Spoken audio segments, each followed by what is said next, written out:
I've been waiting for the weather to improve, the sun to come out, so I can do a little tour of the garden.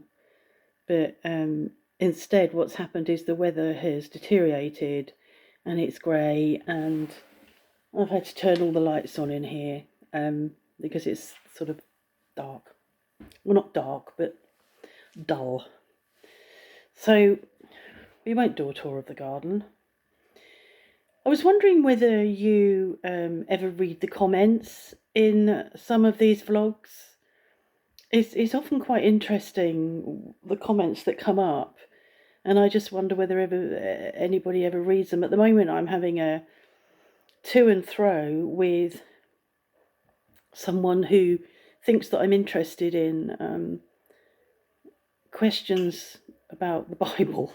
I'm thinking, you've chosen the worst person in the world to ask questions about the Bible. I have no interest in talking about it, yet I am having the to and fro, so that's my fault. Keeps quoting different Bible verses at me. I don't know whether they think I'm going to go and look. I couldn't anyway because there's not a Bible in the house. It's just amazing how people don't actually see, hold on, there's a boundary here. This person really isn't interested in religion.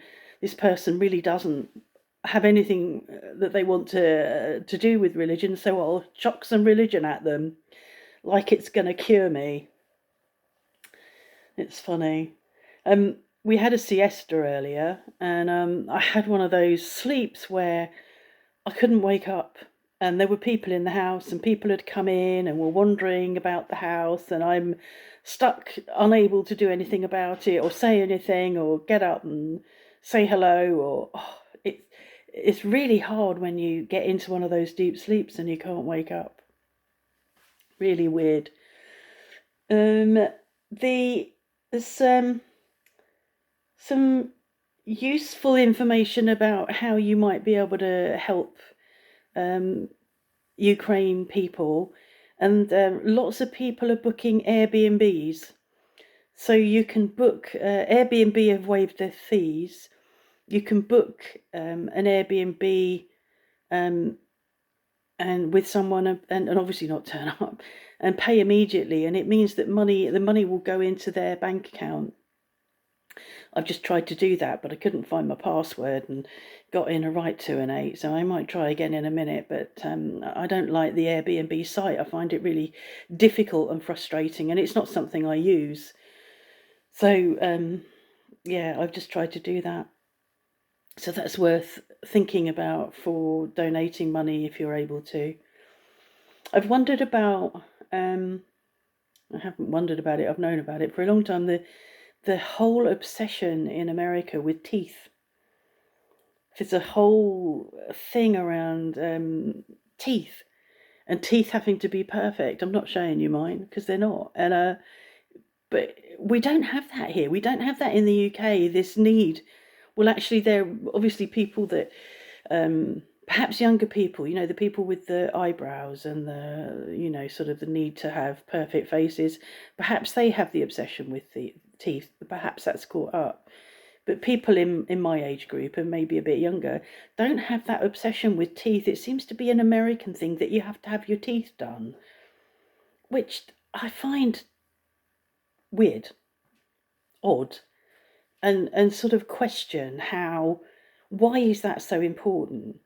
Is it to do with perfectionism? Is it to do with you have to look a certain way? And why can't you just look like look the way that you were born, or the way that you were meant to be? And any believer would say the way God made you, because I don't think God made you with perfect teeth and enhanced areas and big lips and extra bits. I don't know, the bits that people add on, and the Botox and the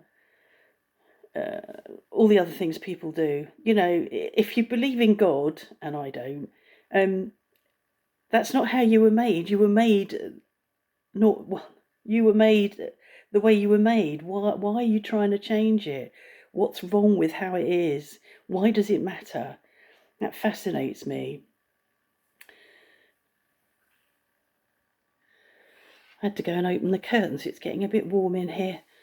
I think when at this time of year, when it is more mild, we've got the fire alight in here, although we went 24 hours without it alight, but Mark's got a radiator on in his room.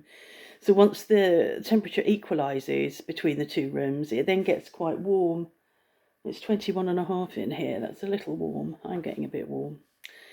I'm about to go and do a very small landscape painting on canvas. I started last night. I painted the canvas one colour. I see that a lot on Landscape Artist of the Year. They paint their canvas in a colour that you don't think is part of the landscape they're about to paint, but it's quite nice when they paint over it and create their picture, and the some of this colour bleeds through. So that's my plan. I've been watching the Lavender Fields one, and that's what I'm going to attempt to paint. I also saw another one this morning about one of the artists, and he'd started off with paint, I think watercolour, and finished off with pastels. And I always forget. It's like somehow I believe, and I guess it's how I've been taught, that I have to stick to one medium, but I don't, and I like pastels. So I might do some more painting on this canvas, and then I might then, once that's dry, work with pastels, because that will give me a bit more. I don't feel that I'm very what's the word, precise with a brush. I see people using brushes that I don't feel that I could be precise with. I don't know how they manage to paint a long straight line with a brush. I'm not very precise with the brush, so I might work with some paint and with pastels. So that's what I'm about to do. I don't know what you're doing on a wet Saturday. I just seen that there was meant to be a ceasefire for people to get out of a couple of cities along humanitarian borders or humanitarian pathways, and that there was meant to be a ceasefire, and apparently it would appear that the Russians haven't adhered to that. I shall wait till later to know whether that's real or not, or how, for that to be verified, but that's just... I was talking to Mark this morning, and he thinks the war will be over really quickly, which surprised me, but it doesn't seem like Ukraine will survive. I don't think, I think it will soon become Russian, which is, it's just awful. I don't know what words to say about it, really. It's not something that I'm sure any of us would have expected in this day and age after what happened in World War II. It's just mind-blowing, and yet he is going to get away with it because he holds the cards. You can sanction him right up to his neck, and he still holds the cards because he is so dangerous. It's very worrying.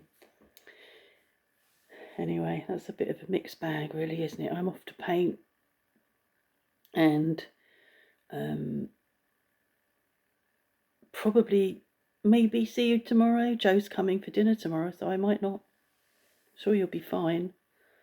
You never know, there might be a bright half an hour tomorrow where I can do a little tour of the garden. Okay, take care.